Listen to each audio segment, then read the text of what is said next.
everyone. Welcome to a very special episode of the Orange and Black Insider Bengals podcast, part of the Cincy Jungle Podcast Network. I'm Anthony Cosenza with OBI and CincyJungle.com, joined by my co-host, John Sheeran. John, we are joined by a special guest who is graciously becoming a familiar face on our program. So I assume you're doing well because I am here. We're doing well, man. Like, I know we lost Mike Daniels, a favorite interview of ours, but we have another recurring interview guest here who's also just becoming a regular on the show. So I'm excited to have him back on.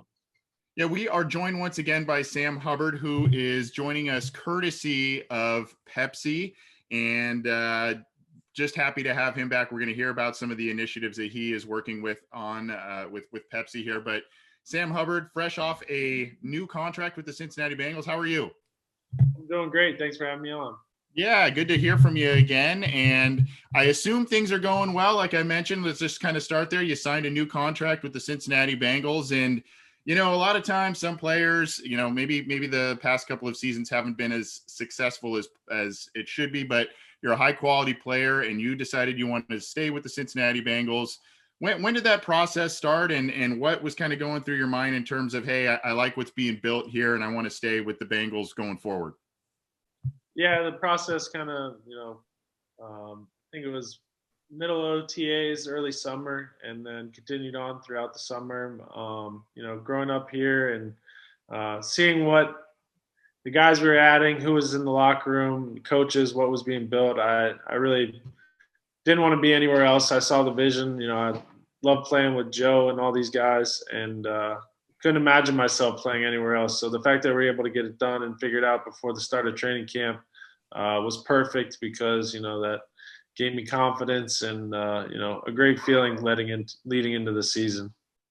So obviously not everyone makes it to their second contract, especially not as big as yours. I am curious though, with your new perspective, do you feel like your individual goals have evolved from like your first 3 years to now being a veteran on a second contract? Do you feel like they've evolved because of the successes you've had, or they're more or less just the same and it's just about improving every year?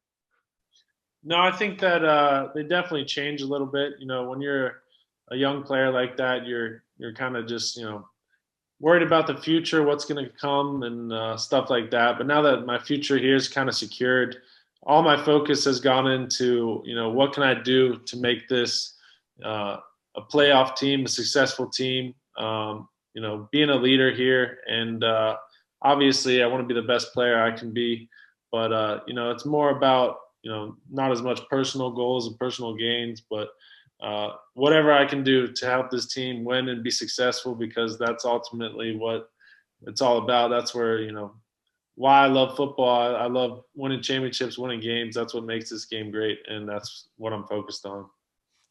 Talking with Bengals defensive lineman Sam Hubbard, brought to us by Pepsi, as they are bringing Sam into fans' kitchens to help prep game day bites. And we're going to hear about that in just a few minutes, spending a few minutes with him as the Bengals are getting set to kick off the 2021 season.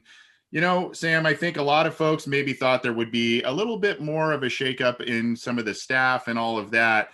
Really, the major shakeup is Marion Hobby, your new defensive line coach.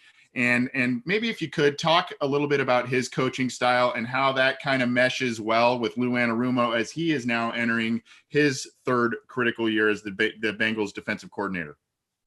Yeah, Coach Hobby was, I didn't know him throughout the recruiting process. He was obviously at Clemson when I was in high school coming out.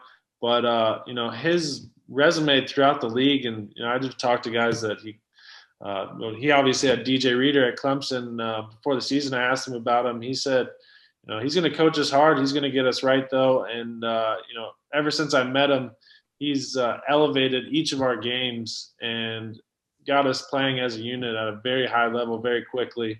And every day I learned something from Coach Hobby. But, even the veterans, guys like me that have been here a long time, we get coached exactly the same as the rookies coming in. So there's a standard that's held in the room. And I really just love the way he coaches and what he demands out of us. And it's really getting the best out of each of us. So this training camp was very fascinating to follow. From the outside looking in, when it's reported that one side of the ball is doing better than the other during practice, it can kind of be looked at as like a zero-sum game where it's, the defense is doing great, but that means, I guess, the offense is sluggish. How do you guys see a situation like that when you know the context of the situation? Does it ever become an internal discussion at all, or is it really just noise that we create from the outside? Every day we line up with competition periods, and the defense is trying to win every single snap. There'll be days where they'll win a few more situations, red zone lockouts, third down, whatever it may be. But anytime where they get the better of us, we look at ourselves in the mirror, and we got to get better. We got to do better, but we haven't been. Yeah, we don't really keep track of that. Every day we bring it, and it's going to be a competition. If we lose that day, we got to really look at ourselves in the mirror and get better.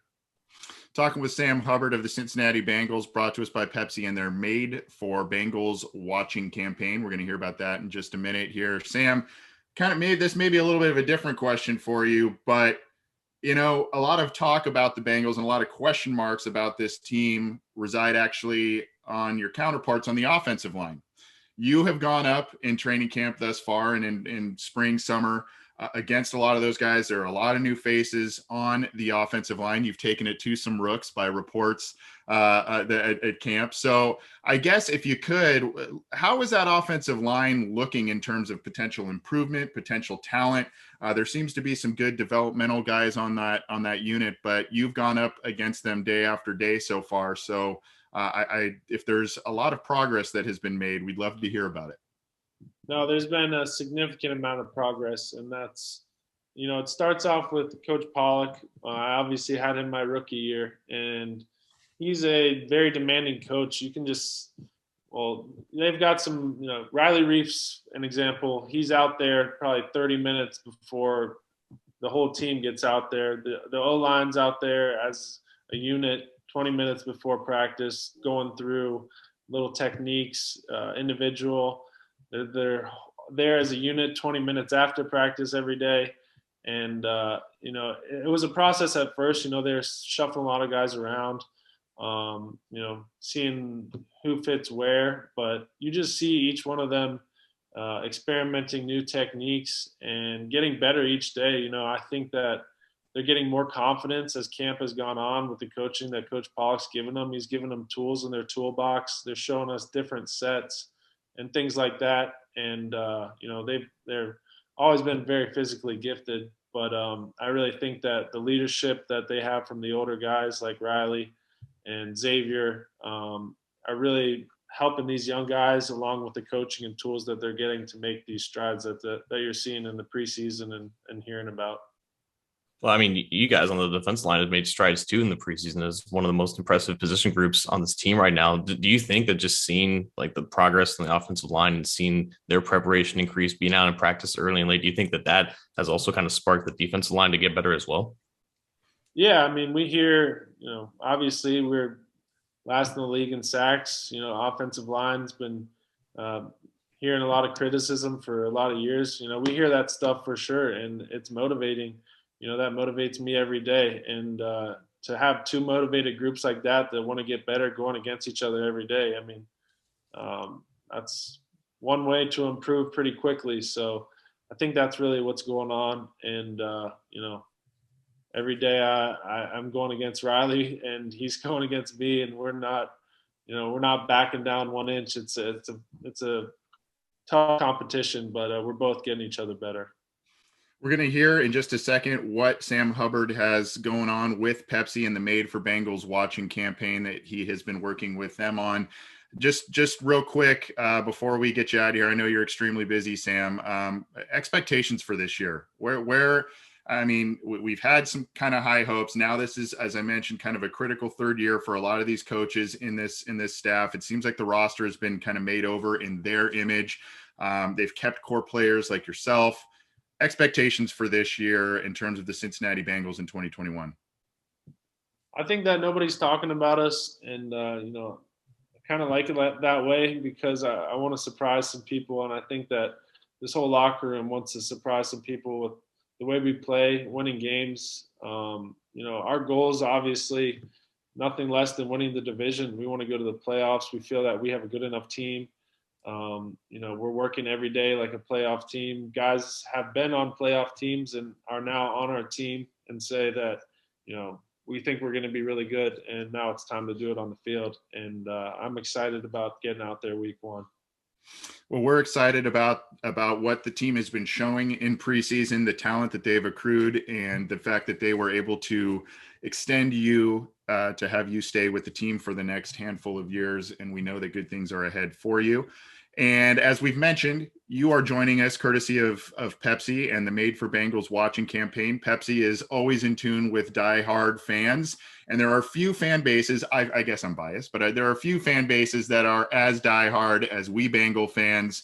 And they have a special campaign that you are working with them on, which is bringing you into fans' kitchens for kind of some game day recipes and different things like that. Can you tell us a little bit about that?